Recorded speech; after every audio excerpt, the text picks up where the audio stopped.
Jesus Baza Dueñas, the man who we know as Father Dueñas, was born March 19, 1911 in Hagåtña, Guam.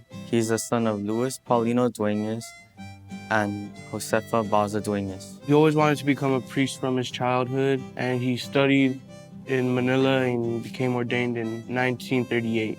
He spent most of his years serving in St. Joseph Church in Inalahan and became very close to the people of the parish. He was loved by the people for his energetic work and his closeness with the people. It was during his priesthood in the South that Father Dueñas first learned that war broke out between Japan and the United States. As Saipan was occupied by the Japanese, they sent over spies to infiltrate Guam. And Father Dueñas had spotted some of them coming on shore in Inalahan.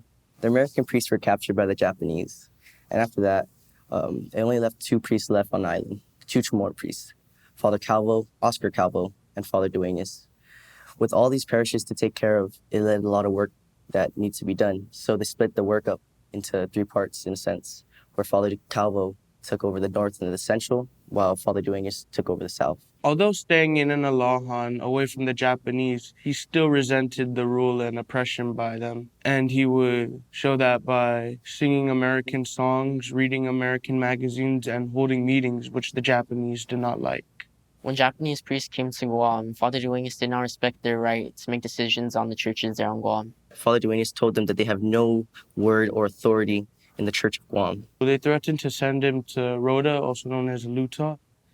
They didn't, but they just kept a close eye on what he said and did in the church. The Japanese thought that Father Dueñas was part of a secret group of Chamorros that were getting information from radios about the Japanese losing war. They also started to suspect that he was helping George Tweed, who rather than surrender to the Japanese, he hid in the jungle where he was helped by many Chamorros.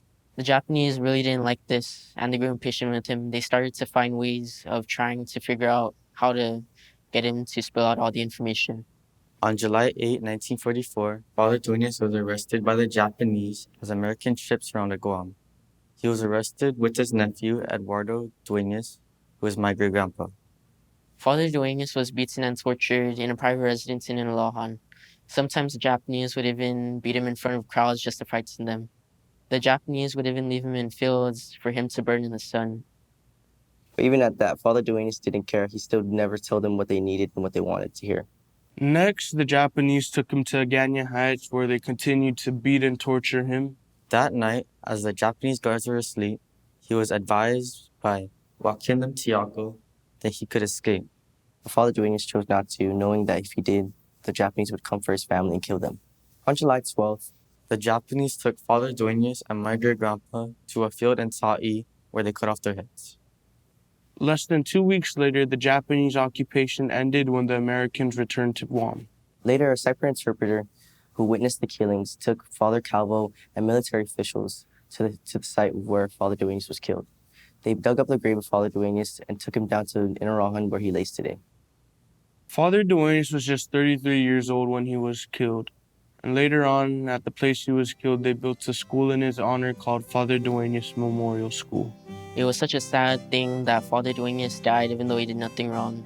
What makes it even sadder is that if he just survived for 2 more weeks, he could have seen Guam liberated and served the people more. Father Dueñas Memorial School today is now a school which produces young men in becoming priests, lawyers, doctors, nurses, and many other careers. Father Dueñas, till this day, is still inspiring many people.